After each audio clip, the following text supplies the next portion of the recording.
At 17, she was crowned Miss Pennsylvania.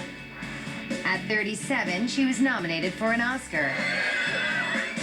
But at 43, a devastating brain injury earned Sharon Stone the number 13 position on our list of near-death experiences. Sharon's near-death experience began on September 29, 2001.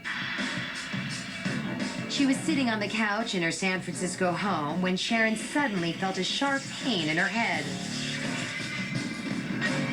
Stone later said it felt like she'd been shot in the skull. Sharon called her then-husband, newspaper mogul Phil Bronstein. She told him, "I think I had a stroke." He ran home from work. He rushed her to the ER. Doctors initially believed it was just a tiny aneurysm that wouldn't require treatment. Test shows that she's actually bleeding severely in the brain. Sharon's condition was much more serious than the experts first believed. After many tests and days in the hospital, they realized that she had had a subarachnoid hemorrhage.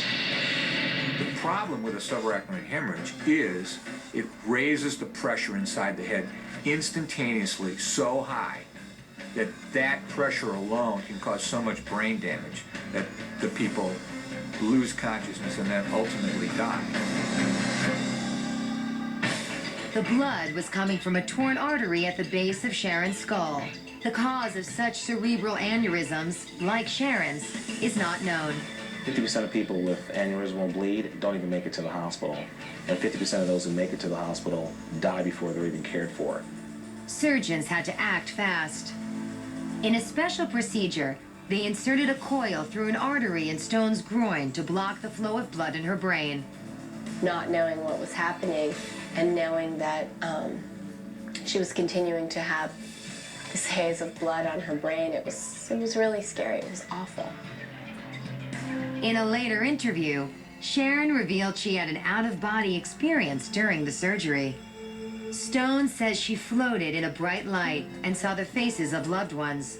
Sharon has described this overwhelming sense of love, and you really can't describe it in words because it's out of this dimension. There's a saying, something about, for every great success is its shadow of tragedy. And that's true. Coming up, which Hollywood hottie narrowly escaped a fiery death? Who came back from a deadly overdose to become a sitcom superstar? Plus, nobody was really prepared because nobody knew what was coming.